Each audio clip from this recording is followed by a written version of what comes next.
가장 문제가 되는 것은 이 공예배 때에 전염되는 문제잖아요. 근데 이 전염되는 문제에 대해서는 우리가 좀 이 생각을 해야 돼요. 소위 말하는 요즘 유행하는 그 뭐 의학 용어 다 아시니까 포말이라고 불리우는 상대방이 말을 할 때 상대가 보균자일 경우에 해당이 됩니다. 상대가 보균자일 때 침이 튀겨져서 그 침이 내 안으로 들어올 때 내 뭐 눈이나 입이나 코나 이렇게 내 이 호흡 관련 쪽으로 들어올 때 균이 활성화되는 거죠. 사실 그 거리에서 한 2m 정도 거리를 띄워놓으라 그랬어요. 제가 마스크를 안 했지만 교우들은 안심하시기 바랍니다. 2m 이상 다 떨어져 있으니까 여러분 다 안전하세요. 할렐루야. 네. 그리고 옆에 있는 분들도 우리가 좀 이렇게 막 얼마나 우리가 지금 여유롭게 앉아 계세요. 근데 신천지 그쪽에서의 이제 그 감염 문제를 이야기하자면 신천지 집회는 여러분 거의 그 간격이 없습니다. 전부 다 밀착돼 있어요. 그리고 천정이요. 거기는 대부분 낮아요. 저희는 뭐 엄청나게. 근데 거기서 1, 2분이 아닙니다. 1시간 이상, 2시간 또는 그 이상입니다. 여러분 거기서 큰 소리로 구호를 외치고 막 침이 튀기는 정도가 아니에요. 막 부르짖으면서 악을 쓰면서 막 그냥 1시간, 2시간, 3시간 막 이렇게.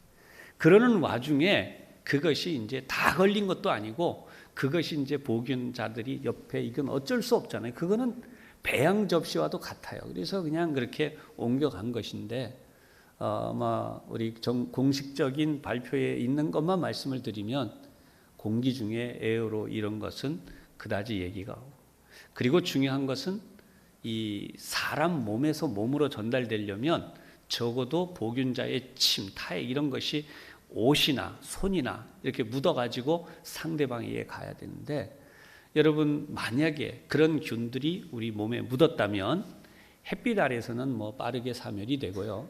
그늘 아래에 있다 그래도 4시간 정도 보통 그렇게 이야기들을 공식적으로 하고 있습니다. 여러분 다 아실 거예요. 그러니까 만약에 저는 지금 그냥 지혜롭게 말씀을 드리는 겁니다. 꼭 그러는 게 아니라 오히려 우리가 바깥에서 다니다 보면 그런 사람들을 접촉할 기회가 있을 수 있습니다. 그런데 그걸 어떻게 막을 수 있냐? 물건, 이 시장의 물건 또는 돈 우리가 세는 거 이거 얼마나 많이 만져요. 그런 사람들 4시간 동안 내가 그거를 가만 놓아두면 사멸한다고 하니까 여러분 지혜롭게 하셔서 모든 이 건강을 잘 지키시고 또 이 기간 잘 지나셔서 은혜 중에 우리 건강한 모습으로 다시 예배드릴 수 있도록 믿음의 여정을 계속할 수 있기를 부탁드리겠습니다. 네, 그런 의미에서 옆에 있는 분 보지 말고 그냥 축복합시다. 보지 말고 오늘도 하나님 은혜가 충만하시기 바랍니다. 네, 혹 감기 기운이 있거나 뭐 그래서 나 좀 마스크 써야겠다 그런 분들 다 쓰세요. 괜찮습니다. 우리 주님도 이해하십니다. 얼굴 못 알아보겠다 그러실 주님이 아니시니까 예배 시간에 꺼려지는 분들은 다 마스크 쓰세요.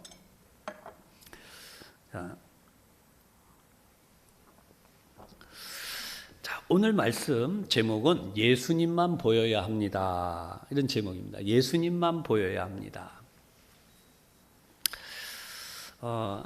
성경을 잘 보시면 성경 전체는 인간 구원에 대한 메시지가 주요 테마입니다.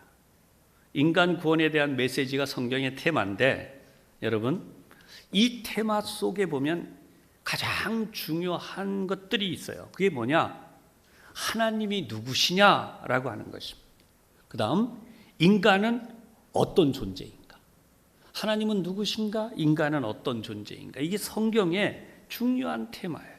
인간을 구원하기 위해 우리에게 주신 것이죠. 그런데 하나님과 인간 사이에 문제가 있다라고 소개합니다. 바로 이 문제가 무엇이냐? 죄라고 하는 것이 죄의 문제예요. 그래서 이 죄의 문제에 대해서 누구의 책임이냐? 하나님이냐? 인간이냐? 근데 성경을 보면 하나님은 그걸 따지지 않으셨어요.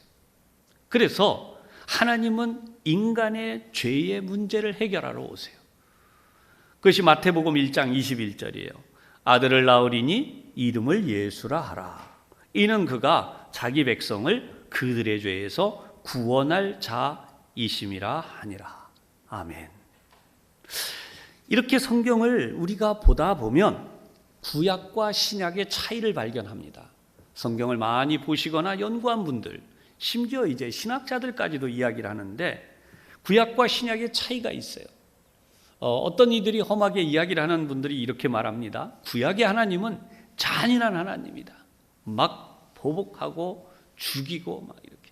그러나 신약의 예수님을 보면 얼마나 사랑이 넘치는지. 그래서 구약의 하나님과 신약의 하나님이 다르다 이렇게까지 얘기를 해요. 그러나 여러분, 구약의 하나님이 곧 신약의 하나님이심을 믿으시기 바랍니다. 조금 전에 말씀드린 대로 독생자 예수님을 이 땅에 보내신 분이 바로 그 하나님이에요. 그럼 구약과 신약은 왜 이렇게 다른가?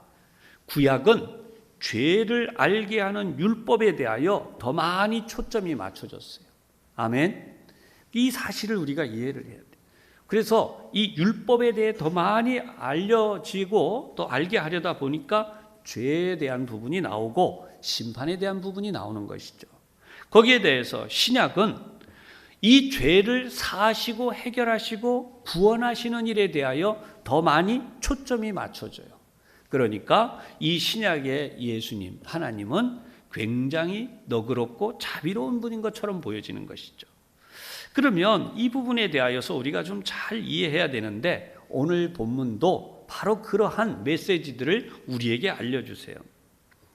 인간의 노력이 있어야 된다, 구원에 대하여. 그리고 하나님의 역사가 또 거기에 있어야 된다라고 해서 인간의 노력과 하나님의 역사에 대하여 구별짓는 경우들이 있습니다. 이거는 신학적인 문제, 어떤 난제가 되기도 합니다. 카톨릭을 비롯한 일부 타 교단에서는 인간이 노력이 있어야 된다는 거예요. 그래야 하나님이 하신 구원에 대하여서 구원이 완성된다, 이렇게 이야기를 하기까지 합니다. 그러나 우리는 칼빈주의 교리를 따르고 있어요. 정통 칼빈주의 교리는 어떤 내용으로 가고 있는가? 이런 내용입니다. 하나님이 구원에 대한 모든 일을 100% 다 해놓으셨다는 거예요. 할렐루야. 예, 구원에 대한 걸 다 해놓으셨어요. 그러면 인간의 노력은 뭐냐? 인간의 노력은 간단해요. 그 하나님이 해놓으셨다는 것을 그대로 받아들이고 믿기만 하면 되는 것이에요. 내가 할 것이 없어요. 아멘. 아멘. 여러분, 제가 이렇게 보니까 좀 힘을 내실 필요가 있어요. 코로나19 뭐 이것 때문에 너무 그러지 마시고 말씀에 집중하시고 예수님만 바라보시기를 축복합니다. 네, 예수님만 봐야 돼요. 자, 오늘 그래서 이 부분이에요. 오늘도 성경을 보면 인간이 하나님을 제대로 아느냐, 그리고 하나님의 구원의 결과를 제대로 받아들이고 있는가, 이것이 오늘 성경에서 우리에게 굉장히 중요하게 나타내 주시는 메시지라는 거죠. 그런 의미에서 이 변화산 사건은 신학적으로는 이렇게 말해요. 예수 그리스도의 자기 계시였다. 그것은 예수님이 우리의 구원자, 구세주가 되신다는 것을 보여주신 사건이라는 것이. 그래서 오늘 첫 번째, 인간은 결코 구원자가 아니다라는 거예요. 인간은 구원자가 될 수 없어요. 여러분, 이 세상에는 얼마나 많은 사람들이요, 자기 중심적인 종교를 가지는지 몰라요. 근데 그 종교의 중심부에 들어가면 알고 보면 사람을 따라가고 사람을 숭배해요. 기독교를 제외한 세상의 모든 종교는, 이제 두 번째에서도 강조하겠지만, 전부 사람이에요. 이해가 되세요? 기독교를 제외한 모든 종교는 창시자가 다 인간이에요. 그래서 사람. 로마서 3장 19절에서 24절의 말씀을 인용해서 설명을 해드리겠는데요.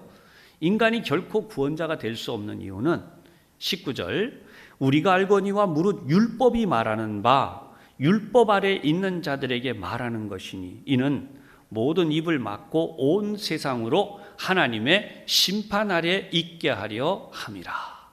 여러분, 이 세상은 전부 다 분명하게 하나님이 뭐라고 말씀하시는가? 온 세상이 하나님의 심판 아래 있다는 것이.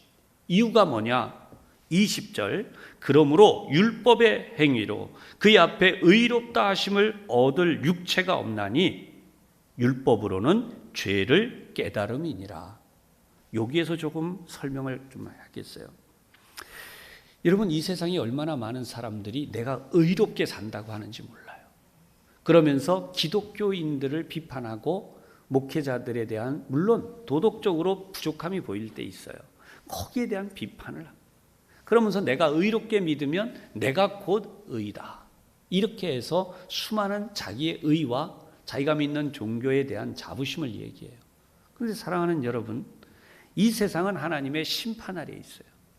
우리가 지금 코로나19 한 가지만으로도 두려움을 느끼잖아요.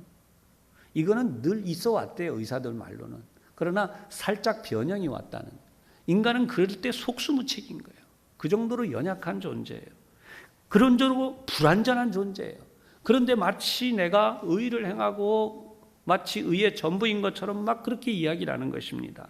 그런데 율법이 왜 우리에게 중요한가? 율법으로는 죄를 깨닫게 되고, 이 죄를 깨달을 때에 의로운 자가 하나도 없다는 것이. 여러분, 성경이 말씀하고 있는 죄의 문제 중에서 우리 이 시대에 너무나 하나님 앞에 큰 죄로 전 세계가 저지르고 있는 죄가 있어요. 첫째는 하나님을 부인하는 것입니다. 두 번째는 엄청난 사태가 뭐냐? 동성애 문제. 툭하면 커밍아웃. 나 동성애다. 내가 내 성을 내가 결정한다. 이거는 성경에서 뭐라고 말씀하냐? 율법에 의하면 죄악 중에 죄악이에요. 그러면서도 뭐라고 말하나? 내가 무슨 남의 물건 도둑질했나? 내가 남에게 무슨 불편을 끼쳤나? 내가 뭘 했나? 왜 내가 죄인이야? 나는 내 뜻대로 내가 결정하고 나 나름대로 살아가는데. 여러분, 그게 악이에요. 악 중에 악이고 죄 중에 죄예요. 율법이 아니면 그걸 알 수가 없어요. 그러면서 여전히 지금 신학교 안에도 동성애 코드가 얼마나, 신학 교수들 중에도 그걸 이용해요.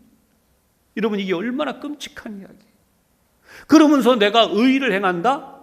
여러분, 다음 주에 제가 강하게 설교하겠지만 죄 중에 이런 무서운 죄는요, 믿지 않는 자들의 죄가 문제가 아니에요. 믿는 자들이 제대로 하나님을 믿지 않고 죄를 짓는 죄가 진짜 문제가 되는 거예요. 아멘. 여러분, 오늘 우리 믿음을 다시 점검할 수 있기를 바랍니다. 인간의 의는 의가 될 수 없는 거예요. 그래서 21절, 이제는 율법 외에 하나님의 한 의가 나타났으니, 바로 예수 그리스도죠. 율법과 선지자들에게 증거를 받은 것이라. 이게 성경의 역할이에요. 성경의 중요한 역할이 바로 이 부분입니다. 성경은 도덕적인 책이 아니에요. 하나님의 율법이 나타나고 죄를 깨닫고 심판하시는 책이고 구원하시는 책이지, 무슨 윤리 교과서나 뭐 그런 책 절대로 아닙니다. 22절 넘어갑니다. 곧 예수 그리스도를 믿음으로 말미암아 모든 믿는 자에게 미치는 하나님의 의인이 차별이 없느니라. 아멘. 저는 이 부분이 얼마나 은혜가 되는지 몰라요. 잘 믿었다 못 믿었다 이거 없어요. 한번 따라 하십시다. 나는 예수님께서 나의 구세주가 되심을 믿습니다. 아멘. 이거 하나로 다 끝나는 거예요. 우리 이 세상에서 두려워할 것이 없어요. 그래서 23절 여러분 다 외우신 줄 알고 제가 그냥 읽겠습니다. 모든 사람이 죄를 범하였음에 하나님의 영광에 이르지 못하더니. 이 표현이 뭐냐? 불로장생이에요. 늙고 병들고 죽는, 우리가 이 땅에서 겪는 모든 문제가 바로 이 하나님의 영광 안에 있으면 있을 수 없는 일이에요. 그런데 우리가 그렇게 죄를 범하여서 하나님의 형상이 우리에게서 파괴된 것이. 여러분, 하나님의 형상이 가진 권세가 무엇이냐? 늙지 않고 병들지 않고 죽지 않는 것이에요. 할렐루야. 에덴에서의 복이 하나님의 영광이란 말이에요. 그 하나님의 영광이 어디 가서 회복되나? 하나님의 나라 안에서. 그 하나님의 영광에 이르지 못하더니. 예수님은 하나님의 영광 그 자체예요. 그래서 병도 고치고 귀신도 쫓아냈던 거예요. 우리가 그 사실을 받아야 돼. 그런데 우리가 이렇게 할 수 있는 힘이 우리에겐 전혀 없다는 것이에요. 그런데 24절, 그리스도 예수 안에 있는 속량으로 말미암아. 속량은 제가 원어로도 설명을 몇 번이나 설교했어요. 텔레스타이. 노예가 막 끌려가고 있는데 그 노예에게 돈을 던지면서 그 노예를 끌고 가고 있는 노예 상인에게 텔레스타이, 내가 그 값을 지불했어, 나에게 주시오. 그러면 그 노예를 더 이상 끌고 가지 않는 거예요. 여러분, 인간이 죽음이라고 하는 죄에 의하여서 사망 권세에게 그렇게 끌려갈 때 예수님이 십자가에 달려 죽으시면서 텔레스타이, 내가 다 해결했다. 사망 권세가 더 이상 그 예수를 믿는 자에게는 왕노릇 할 수가 없어서 그 사람을 끌고 갈 수가 없는 것이죠. 할렐루야. 그래서 예수 그리스도 안에 있는 속량으로 말미암아 우리가 무엇을 지불한 게 절대 아니에요. 하나님의 은혜로 값없이 의롭다 하심을 얻은 자 되었느니라. 아멘. 300일을 기도했기 때문에 의인이 되는 거 아닙니다. 도를 닦았기 때문에 의인이 되는 거 아니에요. 값없이 이미 우리에게 의로운 자라고 의를 주셨어요. 그럼 우리가 해야 할 일이 앞에서 말씀드린 것처럼 그 의를 내가 받아들이고 그대로 아멘, 그 뜻대로 살아가야 돼요. 할렐루야. 그 뜻대로 안 살면서 의가 나에게, 아니요, 그런 일은 없어요. 동성애를 하면서 의가 천만에요. 그런 건 불가능한 거예요. 주님의 말씀대로 살지 않으면서 의가 나에게 그런 일은 없다 그랬어요. 그러므로 여러분, 인간적인 자기 의지를 가지고 내가 이렇게 살면 의롭지, 그 수준으로는 안 돼요. 예수 그리스도의 의를 통하여 살아가시기를 축복합니다.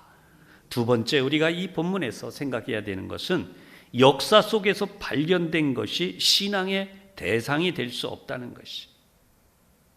역사 속에서 발견된 것이 신앙의 대상이 될 수 없다. 이것은 앞에 설명했던 것처럼 여타의 종교들이 가진 공통점이 있어요. 우리의 머리로 이해가 됩니다. 아, 저 종교를 믿으면 구원을 받겠네. 우리의 이해를 충족시켜 줍니다.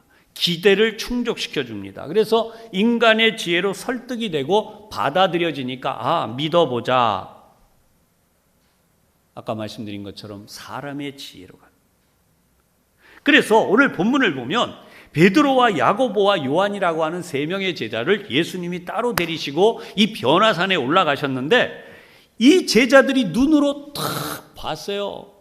예, 어떤 내용을 봤는지 여러분 1절에서 4절 우리 본문을 같이 한 번 더 봉독해 보십시다. 1절에서 4절 시작. 엿새 후에 예수께서 베드로와 야고보와 그 형제 요한을 데리시고 따로 높은 산에 올라가셨더니 그들 앞에서 변형되사 그 얼굴이 해같이 빛나며 옷이 빛과 같이 희어졌더라. 그때에 모세와 엘리야가 예수와 더불어 말하는 것이 그들에게 보이거늘 베드로가 예수께 여쭈어 이르되 주여, 우리가 여기 있는 것이 좋사오니 만일 주께서 원하시면 내가 여기서 초막 셋을 짓되 하나는 주님을 위하여, 하나는 모세를 위하여, 하나는 엘리야를 위하여 하리이다. 아멘. 자, 이 본문 속에서 놀라운 걸 발견해요. 제대로 배운 것이 없다고 할 수 있는, 변변히 신학교육, 아니 율법교육을 받지 못한 것이 다 예수님의 제자들의 공통점이었죠. 그런데 이런 예수님의 제자들 중에 지금 베드로와 야고보와 요한조차도 모세와 엘리야에 대해서는 알게 되었어요. 모세와 엘리야에 대해서는 계속해서 들어왔고 그들이 할아버지로부터 아버지로부터 들어오다 보니까 유대인으로서 이게 몸에 밴 것이에요. 삶에서 배운 것, 이것이 어떻게 됐는가? 모세가 어떤 인물인가? 엘리야는 어떤 인물인가? 이런 걸 알게 됐습니다. 그런데 예수님을 따라서 이제 높은 산에 올라갔는데 어느 순간 갑자기 그들의 눈앞에 어떤 일이 일어났느냐? 바로 그 역사 속의 주인공들이 등장한 거예요. 아니, 멀쩡히 눈을 뜨고 있는데 거기 누가 나타났느냐? 모세가 나타났어요. 모세가 누구예요? 그 유명한 율법을 하나님께로부터 받아 전수한 인물이에요. 전설적인 인물이에요. 우와, 모세다. 이번에 또 누가 나타났어요?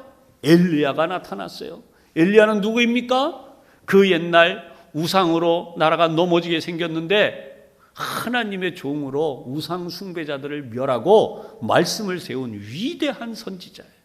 이야, 저 전설적인 인물들이 아니 우리 스승님과 대화를 하고 계시네. 와, 저거 생각하니까 너무 좋다. 왜요? 눈으로 보니까 확신 보는 거예요. 와, 진짜네. 그래서 생각해낸 것이 뭐냐? 여러분, 4절에 나오는 거예요. 베드로가 여쭈어 이르되 주여 우리가 여기 있는 것이 좋사오니. 이 좋사오니의 의미가 뭐냐면 최고입니다. 이 이상 다른 거 원하지 않습니다. 이대로입니다. 이대로. 그리고 이렇게 얘기하죠. 만일 주께서 원하시면, 그래도 스승님이니까 대접을 해서 원하시면 내가 여기서 초막 셋을 짓되 하나는 주님을 위해서, 하나는 모세를, 하나는 엘리야를 위해서 하겠습니다. 이게 어떤 의미냐? 여러분, 요즘으로 말하면 초막 셋을 짓는다는 것은요, 기념관을 짓는 거예요. 제단을 짓는 것입니다. 숭배하기, 섬기기 위해서 기념관. 그리고 예수님과 모세와 그리고 엘리야를 동급으로 놓고 예배하겠다는 뜻이에요. 왜요? 똑같으니까 그 눈에. 사랑하는 여러분, 하나님은 이들의 잘못을 한순간에 바로잡으세요. 이들이 이 말을 하고 있을 때 5절과 6절이죠. 말할 때에 호련히 빛난 구름이 그들을 덮으며 그랬어요. 이거 참 해석 잘해야 됩니다. 뭐 어떤 분들은 이 빛난 구름이 성령님이다 그럴 수 있어요. 그러면 어떤 분들은 성령님을 빛난 구름으로만 한정 짓는 일이 있어요. 빛난 구름이 되실 수도 있어요. 그런데 여러분, 이 자리에 빛난 구름이 없다고 성령님이 안 계실까요? 그렇게 한쪽으로만 주장할 때 문제가 생기는 거예요. 여러분, 이 자리에 성령님 계심을 믿으시지요? 네, 성령님이 여러분을 지켜주세요. 근데 여기 성령님의 그 역사라고만 할 수 없는 그냥 성령님일 수 있어요. 그러나 빛난 구름은 의미를 가진 것입니다. 하나님의 계시죠. 그래서 성령님일 수도 있고 하나님께서 나가 이런 존재다라고 하는 것을 보여주실 수도 있는 그런 구름이 그들을 쫙 덮었어요. 우리가 초막셋을 짓고 이렇게 하겠습니다 하는데 구름이 쫙 덮이는 거예요. 그리고는 구름 속에서 어떻게 되는가? 소리가 들립니다. 여러분, 이건 의심의 여지 없이 하나님의 음성이죠. 할렐루야. 네, 하나님의 음성이 들린 거예요. 제자들이 지금 눈 뜨고 있는데 갑자기 구름이 덮여버리니까 이게 뭐 안 보여요. 근데 구름 속에서 소리가 들려요. 뭐라고 나오시나? 이는 내 사랑하는 아들이요. 이제 보여줄 자가. 이는 내 사랑하는 아들이요. 내 기뻐하는 자니 너희는 그의 말을 들으라. 너희들이 지금 생각하고 있는 모세와 엘리야가 아니야. 하나님이 그 말씀. 그리고 나니까 제자들이 갑자기 두려워진 거예요. 그래서 성경을 보면 엎드려서 심히 두려워했다. 하나님의 임재를 알게 된 것이에요. 하나님이 나타나셨어. 구약의 사람들은 어떻게 알았나? 하나님이 나타나면 죽는다고 생각했습니다. 그래서 자기들이 이제 죽었다고 생각한 거죠. 그러니까 하나님의 음성이 들리는 순간 두려워하고 있는 것이죠. 할렐루야. 여러분, 우리가 하나님 만나지 못하면, 하나님 제대로 알지 못하면 잘못될 길 가요. 그래서 오늘도 우리가 오직 그 이단에 빠지는 이유도 다 그거예요. 말씀 중심으로, 하나님 중심으로. 그래서 우리 세 번째, 예수님만 나의 구세주로 보여야 한다. 여러분, 예수님만 나의 구세주가 되시기를 축복합니다. 7절에 보면 이들이 두려워 엎드려 있는데 그것도 다 사라지고 구름도 없어졌어요. 예수께서 나와 그들에게 손을 대시며 이르시되 일어나라, 두려워하지 말라. 예수님 안에 있는 자는 두려움이 없어요. 할렐루야. 예수님 안에 살아가시기를 축복합니다. 그래서 8절을 보면 제자들이 그때 눈을 떡 뜨고 보니까 예수님 외에는 아무도 보이지 않는 것이, 예수님만 보이더라. 예수 외에 아무도 보이지 아니하더라. 정말 예수님을 잘 믿어야 되는 이유는 모세도 엘리야도 그동안에 어떤 선지자도 뭐 율법도 전통도 그러나 율법의 완성이 되시는 분 예수님만이 나에게 보이는 삶, 우리 삶 속에도 예수님만 보여야 돼요. 우리가 이 세상에 사람들이 눈에 보이고 영향력이 있는 것이 보이고 세상에 이런 두려운 일들이 보이고, 그래서 여러분 그러면 안 되는 것이, 우리에게 현실적으로 영향이 있는 것이 나에게 보이는 거죠. 제가 한 몇 주 전에 이 손가락을 다쳤었어요. 이 뭘 정리하는데, 사무실에서 이 정리하는데 그게 뭐 날카로운 게 있어도 그 신경을 안 쓴 거예요. 왜냐하면 내가 뭐 거기까지 실수로 이렇게 그 뭐 손이 다치겠나, 웬걸요. 어떻게 정리를 하다 보니까 그만 저도 모르게 툭 손이 미끄러지더니 그 날카로운데 그냥 이 손가락을 착, 와, 피가 쏟아지는데요. 한 5분 동안 피가 안 멎어요. 막 흘러갔고, 그래 이제 세종병원에 가가지고 지혈을 한다고 이제 갔는데, 하나님 은혜로 갔는 동안에 멈춰버렸어요. 의사들이 멈춰준 건 아니에요. 솔직히 소독만 해줬어요. 그렇죠. 그 피가 흐르고 아픈데요. 그러니까 이 정리하기 전에는, 정리하고 있을 때는 그 다치기 전에는 저기 찔리면 아프겠다, 그 정도는 상상 속에 있지만 진짜 아픈 건 체험이 안 돼. 그런데 막상 찔리니까 얼마나 여러분 우리 삶이 그런 거예요. 예수 그리스도가 내 삶으로 딱 들어와야 되는 거예요. 이게 지금 제 표현이 무슨 말씀인지 이해가 되셔야 돼요. 내가 고통스럽고 아프고 절망하고 어려움을 당하기 전까지는 상상 속의 그대인 주님이에요. 주님은 나의 구원이시여 나의 소망이시여 뭐 다 이러다가 내가 정말 딱 어떻게 어려움을 겪으면서 주님 아니면 난 이제 죽는구나. 그때 그 예수님을 딱 붙잡게 되는 거죠. 할렐루야. 여러분 주무시지 말라고 제가 이렇게 따뜻하니까 다 주무시고 계셔서, 지금 제가 일부러 지금 액션을 막 이렇게 초등학생들처럼 하고 있는데도 그냥 계속 주무셔요. 솔직히 지금 주무실 때가 아니잖아요. 코로나19 제가 또 너무 안심을 시켜드렸나 봐. 코로나19 우리 정신 차리고 예배할 때. 그래서 여러분 예수님만 딱 붙잡아야 돼요. 더 재미난 얘기 해드릴게요. 지금 뭐 3주 4주 됐으니까 편하게 세종병원 갔더니 응급실에서 의사 선생님은 이거 다 쓰고 뭐 귀에다 꼽아주고 뭐 그러는데 저는 마스크도 없었어요. 그 응급실에서 주여 소독하여 주시옵소서. 여기서 감염돼서 죽게 생겼나이다. 나중에 온도계 재더니 저보고 왜 몸의 온도가 왜 이렇게 낮으냐요. 35도인가 뭐 35도 5점인가 왜 낮으냐고 저한테 막 뭐라 그러더라고요. 긴장해서 그렇죠 뭐. 하여튼 그렇게 지나갔어요. 나중에 집에 와가지고 이거를 붙들고 있는데 저녁이 되니까요 이거 그냥 두면 안 되겠더라고요. 딱 열어보니까 아무리 소독 잘해줘도 이게 안 좋아요. 그래서 약 바르고 소독하고 할렐루야 한 몇 차례 바꿔가면서 그냥. 여러분 제가 이 말씀 왜 드리냐, 내가 겪지 않으면 예수 그리스도를 몰라요. 내가 절망에 빠지고 나 자신의 의지가 다 깨어지고 나는 주님 아니면 살 수 없습니다. 그러니 하나님 나를 살려주시고 나를 구원해 주시고 내 어린 자녀들 내 힘으로 막을 길이 없습니다. 하나님 내 자녀들 지켜주시옵소서. 할렐루야. 그때 하나님의 살아계심을 체험하는 거예요. 오늘도 이 성경을 보면요 예수님만을 알게 되는 게 은혜 중에 은혜인데, 여러분 제자들이 산 아래를 내려와 보니까 엄청난 일이 기다리고 있어요. 그게 뭐냐, 예수님의 제자들이 몰려있고 거기에 귀신 들려서 문제가 일어나고 있는 아이를 데려온 아버지가 거줌으로 말하면 막 한바탕 하고 있는 중이에요. 왜 못 고쳐내나 내 아들 고쳐놔 막 이런 거죠. 당신들이 예수의 제자라며. 근데 여러분 잘 보시면 뭐냐면 이 마태복음 10장 1절에 제가 그냥 봉독하고 넘어갈 텐데요. 예수께서 그의 12제자를 부르사 더러운 귀신을 쫓아내며 모든 병과 모든 약한 것을 고치는 권능을 주시니라. 하나님이 그렇게 해주셔서 실제로 이 제자들이 나가서 귀신도 쫓아냈고 병든 자들도 다 고쳤어요. 이건 뭐 이들이 그야말로 은혜 충만이죠. 할렐루야. 우리가 막 귀신에게 명령하면 나가고 병자에게 안수하면 병이 낫고 그런 상태거든요.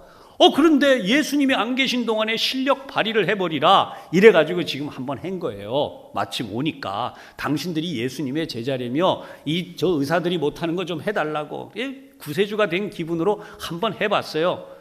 이 제자도 해보고 저 제자도 해보고 안 되는 거예요. 여러분, 똑같은 말씀이 마가복음 3장 누가복음 6장에도 나와요. 왜 안 됐을까요?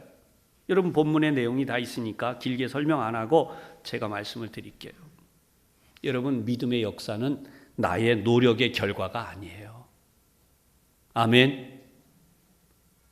다시 한번, 믿음은 나의 노력의 결과가 아니에요. 믿음이 생겨야지. 그래서 믿음이 생기는 게 아니에요. 나를 다 내려놓을 때, 나의 의지가 다 깨어지고 아무것도 남은 것이 없을 때, 두 손 들고 주님, 나는 죄인입니다.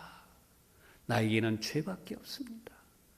주님 아니시면 저는 지옥에 떨어지고 주님 아니시면 저는 영원히 형벌 망하는 존재입니다. 주님 아니시면 내 아들, 딸, 손자, 손녀, 사위, 며느리 그 누구 하나도 털끝만큼도 도울 힘이 없습니다. 주님뿐이십니다. 할렐루야. 여러분, 그게 바로 내 인생의 전부가 주님이고 주님만 보여지는 삶이에요. 예수님의 제자들이 그걸 몰랐던 거예요. 산에서 내려온 3명의 제자들은 이 사실을 알게 되었고 후일 중요한 인물로 초대교회에서 쓰임을 받잖아요. 여러분, 예수님이 함께 계실 때에 마귀가 떠나가고 예수님이 나 안에 들어오시고 내 삶에 예수님이 전부일 때 기적이 일어나는 것이죠. 할렐루야. 여러분, 이 사실을 분명히 기억하시기를 축복합니다. 예수님의 제자들의 이 모습을 우리들 오늘도 생각하면서 주님이 나에게 모든 것이 되어 주시옵소서. 여러분, 제가 오늘 복음 성가 중에 하나를 여러분 잘 아시는 거예요. 원제가 주 나의 모든 것입니다. 약할 때 강함 대신에 라는 곡인데요. 여러분 아시면 2절을 우리 같이 한번 더 하겠어요. 1절 제가 여러분들에게 소개합니다. 약할 때 강함 되시네 나의 보배가 되신 주 나의 모든 것 주 안에 있는 보물을 나는 포기할 수 없네 주 나의 모든 것 예수 어린 양 존귀한 이름 예수 어린 양 존귀한 이름. 여러분 2절 같이 하실까요? 십자가 죄사하셨네 주님의 이름 찬양해 주 나의 모든 것 쓰러진 나를 세우고 나의 빈잔을 채우네 주 나의 모든 것 예수 어린 양 존귀한 이름 예수 어린 양 존귀한 이름. 아멘. 우리 이 시간 함께 기도할 텐데요. 약할 때 강함이 되시는 우리 주님은 나의 모든 것이 되십니다. 쓰러진 나를 세워주시고 나의 빈잔을 채워주십니다.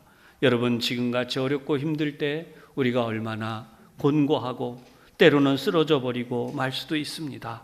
나의 빈잔을 채워주시는 주님을 향하여 이 시간 하나님이 코로나19도 지나가게 하시고 약할 때 강함이 되시는 주님 역사하여 주시옵소서. 잠시 동안 합심하여 기도하겠습니다. 하나님 아버지, 저희들을 사랑하시는 하나님, 우리 하나님의 은혜가 아니면 저희들이 살아갈 길이 없습니다. 약할 때에 우리 하나님이 강함이 되어주셔서 하나님 우리의 피할 요새가 되어주시고 하나님 우리 삶의 모든 환난을 면하도록 지켜주시고 하나님 주님께서 우리에게 주시는 그 놀라운 은혜와 복이 아니면 살 수가 없으므로 하나님 앞에 이 시간 간절히 기도를 드립니다. 하나님 우리는 이 땅의 모든 환경 속에서 쓰러질 수밖에 없습니다. 그러한 쓰러진 나를 다시금 세워주시고 하나님 내 인생의 곤고함과 어려움 버티고 견디다가 내 인생의 빈잔이 되어버렸어. 주님 나의 빈잔을 채워주지 않으시면 나는 살아갈 수가 없습니다. 하나님 나의 빈잔을 채워주시옵소서. 우리 하나님, 하나님의 사랑과 은혜로 저희들이 다시 한번 일어날 수 있도록 아버지 하나님 저희들을 인도하여 주시고 우리 하나님의 풍성하신 은혜를 베풀어 주시옵소서. 저희 모두 하나님 은혜로 나아가기를 원합니다. 성령님 저희 가운데 은혜를 베푸시고 아버지 하나님 저희에게 은혜를 내려주시고 아버지 하나님의 놀라우신 사랑 놀라우신 은혜로 저희들이 살아갈 수 있도록 하나님 저희들에게 은혜와 복을 내려주시고 하나님이 환난 중에 저희들을 지켜주시옵소서. 주님은 우리의 모든 것이 되십니다. 아멘. 주님 아버지이신 하나님, 우리의 구원자가 되시는 주님, 지금도 우리 가운데 역사하시는 성령 하나님, 주님이 우리의 모든 것이 되심을 이 시간도 고백하며 기도드렸습니다. 약할 때 강함이 되어주시고 쓰러진 나를 세워주시고 나의 빈잔을 채워주시옵소서. 예수님 이름으로 기도하옵나이다. 아멘.